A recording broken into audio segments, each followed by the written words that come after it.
ہر شخص نے ایک دوسرے کے خلاف کہانی بنا لی, نفرت کے لیے کوئی نہ کوئی پلان کر لیا, ہمیں باتیں مل گئیں, ہم نے داستان سرائی کر لی, ہم نے اپنے ذہن کو اکٹھا کر لیا. مجھے بتلاؤ نا یار, اگر رسول کریم صلی اللہ علیہ وسلم اور باقی انبیاء بھی قوموں کے بارے میں یہ سوچتے کہ یہ بڑے ظالم ہیں, یہ بڑے چور ہیں, یہ بڑے ڈکیت ہیں, یہ بڑے غاصب ہیں, یہ کافر ہیں, منافق ہیں, تو بھلا ہو سکتا تھا, لوگوں کا فائدہ ہو سکتا تھا. وہ لوگ بڑے بڑے سخت گیر تھے, پر محبوب نے فرمایا وہ جو کریں گے وہ ان کا انداز, اور ہم جو کریں گے وہ ہمارے رب نے ہمارے ذمے لگا کے بھیجا. اپنی زندگی میں تلاش کریں اور پیار کریں اور اچھے لفظوں سے لوگوں کو یاد کریں اور خوبصورت لہجہ اختیار کریں اور ٹھنڈی اور اچھی باتیں کرنے کی کوشش کریں, اللہ کی رضا کے لیے, اللہ کی رضا کے لیے, اللہ کے بندوں سے پیار. یارو دیکھو, عورت ہو طوائف, زندگی ساری بیت جائے گناہوں میں, لیکن میرے نبی پاک فرماتے ہیں وہ رب کی رضا کے لیے کتے سے بھی پیار کر لے تو رب اسے جنت عطا کر دیتا ہے. تو کتے کو پانی پلا گئی, پر پلا گئی نا اللہ کی رضا کے لیے, اسے کوئی فائدہ تو نہیں تھا نا, اللہ کی رضا کے لیے پلا گئی, تو رب کریم نے اس کے سارے گناہوں کو, کسی سے پیار تو کرے. میں اکثر کہتا ہوں کہ میاں بیوی کا جو رشتہ ہوتا ہے نا, اس کو اللہ پاک نے نا قرآن پاک میں اپنی نشانیوں میں سے ایک نشانی قرار دیا ہے. ان دونوں کی وجہ سے گھر چلنا ہے, بچوں کی پرورش ہونی ہے, نظام زندگی. آپ گھر سکون کے لیے جاتے ہیں, اطمینان کے لیے. آپ اپنے گھر کے اندر جیسے بھی ہوں, آپ کہتے ہیں یہاں مجھے کوئی پریشانی, یہ میرا اپنا بیڈ ہے, اپنا بستر ہے. لیکن اگر اسی رشتے میں جب آپ بیج بوئیں تو سب سے پہلے دولت کا بوئیں. اگر لڑکے والے یہ لالچ کرتے ہیں نا لڑکی کیا لے کے آئے گی, تو لڑکی والوں کا بھی لالچ ہوتا ہے کہ لڑکا کماتا کیا ہے. ان کو بھی پتا ہوتا ہے کہ کتنے پیسے لاتا ہے, کیا کمائی ہے, کتنا کو جھاڑو پھیر لیتا ہے. آپ نے جب بنیاد یہ رکھی, مجھے دیانتداری سے بتانا کہ پورا نیک ہو, پورا شریف ہو, پورا پرہیزگار ہو, لیکن دولت صحیح نہ کماتا ہو تو رشتہ آسانی سے ہو جاتا ہے. وہ بس سارا کچھ ٹھیک ہے, کمائی تھوڑی سی کم ہے, وہ مشکل سے گزارا ہوگا. وہ کہتے ہیں نہیں جی نہیں, بھوکے تو نہیں نہ مرنا. کیوں؟ ہم نے اس کے اندر جب دولت کو شامل کر لیا, آ گئی دولت, تب جس رشتے کی بنیادی دولت پہ ہوگی وہاں آپ وفا تلاش کریں گے, وہاں آپ خلوص تلاش کریں گے, وہاں ہم للہیت تلاش کریں گے. اللہ کرے ہو جائے, لیکن وہ ہمارے مائنڈ سیٹ میں یہ بات ہوتی ہے کہ یہ جو معاملہ ہے یہ گڑبڑ ہے. اگر رضائے الہی مقصود ہو, اگر اللہ کی رضا مقصود ہو. حضرت فاطمہ بنت قیس ایک صحابیہ تھیں, انہیں طلاق ہو گئی. ان کے لیے دو رشتے آئے, ایک حضرت عبد الرحمن ابن عوف کا مالدار ترین آدمی تھے, اور ایک حضور کے غلام تھے, وہ بڑے غریب تھے, مسکین تھے. ان کے والدین کی خواہش تھی کہ عبد الرحمن ابن عوف سے شادی ہو جائے, وہ بھی تو بڑے نیک ہیں, پارسا ہیں, عشرہ مبشرہ ہیں. حضرت فاطمہ بنت قیس نے کسی بندے کی ڈیوٹی لگائی, کہنے لگی پتہ کرو نبی پاک کی رضا کیا ہے, حضور کی رضا کدھر ہے. تو پتہ چلا حضور کی خواہش غریب کی طرف ہے. تو وہ خاتون اپنے ماں باپ کو کہنے لگی میرا نا اس غریب سے رشتہ کرا دو. انہوں نے کہا پتر, بیٹیوں کے بارے میں ماں باپ بڑے احساس ہوتے ہیں, ہم چاہتے ہیں کہ عبد الرحمن ابن عوف مالدار ہے تو وہ بھی تو نیک ہے نا, حضور نے دنیا میں جنت کی بشارت دی, اور ان کا بڑا اعزاز ہے, حضور نے ان کے پیچھے نماز پڑھی, بڑا مرتبہ بڑا مقام والا صحابی ہے, وہ تو غریب آدمی ہے, اور پھر حضور نے حکم تو نہیں نہ دیا, خواہش کا اظہار کیا ہے. اس بی بی کے جملے بڑے شاندار ہیں. کہنے لگی آپ مجھے اللہ کی رضا کے لیے نا میرے نبی کے حوالے کر دیں, مجھے امید ہے اللہ رسول مجھے کبھی ضائع نہیں فرمائیں گے, مجھے حوالے کریں رسول کائنات. چھوڑیں کو ضروری ہے دنیا داری ہر طرف دیکھنا, کہیں کوئی کام ایسا بھی تو ہو نا جو محبت کے زور پہ ہو, جو محبت کے لیے ہو. باقی فروغ محبت میں اپنا کردار ادا کرو. دیکھیں نا حضور صلی اللہ علیہ وسلم نے فرمایا جس نے محبت کے ساتھ ماں باپ کا چہرہ دیکھا اللہ اسے کامل حج کا ثواب عطا کرے گا. لیکن حدیث میں جو حضور نے شرط لگائی اس شرط کا خیال رکھنا ہے. کس طرح چہرہ دیکھنا ہے؟ فرمایا ماں باپ کا چہرہ دیکھو. کس طرح؟ اچھا یہ حدیث بتاتی ہے کہ کچھ لوگ ایسے ہیں جو چہرہ دیکھتے ہیں پر محبت سے نہیں دیکھتے. ابا جی کی کچھ باتیں کڑوی بھی لگتی ہیں نا, تو کئی دفعہ کچھ بچے چہرہ دیکھتے ہیں پر محبت سے نہیں دیکھتے تو حضور نے فرمایا تو محبت سے چہرہ دیکھ, تیرے رسول کا وعدہ ہے رب مقبول حج کا ثواب دے گا. صحابی عرض کرنے لگے یا رسول اللہ صلی اللہ علیہ وسلم اگر میں 2 دفعہ دیکھوں؟ تو حضور نے فرمایا 2 حج کا ثواب. اس نے کہا حضور میں دن میں 3 دفعہ دیکھوں؟ تو فرمایا 3 حج کا ثواب. اس نے چوتھی بار کی بات کی تو حضرت ابو ہریرہ فرماتے ہیں حضور نے فرمایا تو جو پوچھتا رہے گا اور میں بتاتا رہوں گا تو بات ختم نہ کریں. حضور حکم کریں, فرمایا تو 100 دفعہ دیکھ, اللہ 100 حج کا ثواب عطا کرے. بات کو ختم کرتے ہیں. تو جتنی دفعہ دیکھ اللہ تجھے اتنے حج کا. شرط یہ ہے کہ ذرا پیار سے دیکھ, ذرا محبت سے دیکھ. خدا را کسی سے پیار تو کریں. اس سال میرے گاؤں کے میلے کی بھیڑ میں جو گم ہوا وہ ایک بھکارن کا لال تھا. اس غریب کو تلاش تھی متاع خلوص کی اور مخلوق چپ رہی کہ یہ مشکل سوال تھا. یار کوئی شخص ایسا بچا ہی نہیں جس سے لوگ امید کریں, توقع کریں کہ مجھے یہ اپنا کندھا دے گا میں سر رکھ کے رو لوں گا. کوئی ایک ایسا شخص ملا ہی نہیں جس کے بارے میں لوگ کہیں کہ بڑا مخلص ہے. یار اتنی بڑی میرے محبوب کی امت, ہر حکومت غلط, ہر شخص غلط, ہر بندہ برا, ہر جماعت بری. اللہ کی رضا کے لیے کچھ لوگوں کے لیے فروغ محبت کا بھی فریضہ سر انجام دیں. کیسے لوگوں کو یہ بات سمجھائی جائے؟ حضرت ابو ادریس خولانی رضی اللہ تعالیٰ عنہ تابعی ہیں. حافظ منذری نے الترغیب و ترہیب میں لکھا ہے, فرماتے ہیں کہ حضرت ابو ادریس خولانی کہ میں دمشق کی جامع مسجد میں گیا تو میں نے ایک چمکدار چہرے والا, سیاہ داڑھی والا, چمکتے دانتوں والا خوبصورت نوجوان نبی پاک کی حدیثیں بیان کرتا دیکھا. اس کے چاروں جانب حضور کے غلام بیٹھے تھے. میں نے ایک شخص سے کہا یار بڑا حسین چہرہ ہے, بڑا ہی خوبصورت انداز ہے, کون ہے بندہ؟ انہوں نے کہا آپ نہیں جانتے, یہ صحابی رسول حضرت معاذ ابن جبل ہے رضی اللہ تعالی عنہ. حضرت معاذ ابن جبل کا انتقال بھی کوئی 40 سال کی عمر سے پہلے ہو گیا تھا, لیکن ان پر حضور کا اعتماد اتنا تھا کہ حضور نے اپنی حیات ظاہرہ میں گورنر بنایا انہیں. سو چمکدار دانت, حدیثیں بیان کر رہے ہیں. حضرت ابو ادریس خولانی رضی اللہ تعالیٰ عنہ کہتے ہیں رش بڑا تھا. میرے دل میں خواہش ہوئی کہ آج تو لوگ زیادہ ہیں, کل لاؤں گا, ملاقات کروں گا. کہتے ہیں اگلے دن میں اپنی طرف سے سب سے پہلے گیا, پر حضرت معاذ ابن جبل تو مجھ سے پہلے مسجد میں موجود تھے اور وہ نفل پڑھ رہے تھے, اللہ اللہ کر رہے تھے. تو میں نے ان کے ساتھ سلام لی. فرمانے لگے کیسے آئے ہو؟ تو میں نے کہا حضور کل آپ کو دیکھا ہے, آپ کی باتیں سنی ہیں, تو گویا آپ کا تو چہرہ ساری رات میری آنکھوں کے سامنے رہا, تو میں تو سویرے زیارت کی غرض سے حاضر ہوا ہوں.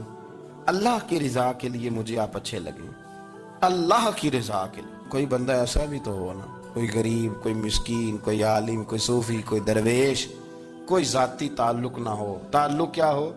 اللہ کے لیے. آپ مجھے اچھے لگیں. حضرت سیدنا معاذ ابن جبل فرمانے لگے واقعی ایسا ہی ہے؟ عرض کی حضور بالکل ایسا ہی ہے. تو فرماتے میں نے چادر لی ہوئی تھی, حضرت معاذ ابن جبل نے میری چادر کو پکڑ کے کھینچا, فرمایا پکی بات کر یار. میں نے کہا حضور پکی کر رہا ہوں. تو فرمانے لگے سن, پھر میں نے نبی کریم سے سنا ہے, رسول کریم علیہ السلام نے فرمایا جو 2 بندے رب کی رضا کے لیے پیار کرتے آپس میں, اللہ ان دونوں سے محبت فرماتا ہے. سن پھر اس کو یاد رکھنا, اللہ ان دونوں سے محبت کرتا ہے. حضرت ابو ادریس خولانی سے کوئی پوچھتا تھا نا کہ دنیا میں جانا ہے تو سرمایہ کیا ہے, تو فرماتے تھے یہ جو میں نے چادر لی ہوئی ہے نا, اس چادر کے اندر میرا وجود ہے, اور وجود کے اندر میرا دل ہے, اور دل کے اندر میں نے حضرت معاذ ابن جبل کو رکھا ہوا ہے, میں نے وہاں ان کا ٹھکانہ بنایا ہوا ہے, وہاں ان کا ٹھکانہ ہے. یہ دور ہی نکتہ چی ہے, کہیں چھپ کے بیٹھ جا, اور جس دل میں تو مکی ہے وہیں چھپ کے بیٹھ جا. اقبال کہتے ہیں جس دل میں تو مکی ہے وہیں چھپ کے بیٹھ جا. دوستو رسول اللہ صلی اللہ علیہ وسلم کے غلاموں نے مالک کی رضا کے لیے لوگوں سے پیار, فروغ محبت میں کردار ادا کی, اور بہترین کردار. آپ اپنی زندگی میں کچھ چیزیں ایسی بنائیں جن میں فقط اللہ کی رضا کے لیے محبت, خالق کی رضا کے لیے پیار, خالق کی رضا. آپ یقین کریں اگر تھوڑا تھوڑا کر کے ہم اس محبت کو فروغ دیں نا اپنے دلوں میں, تو بہت سارے بادل چھٹیں گے. ہم نے نا وہ تیزی سے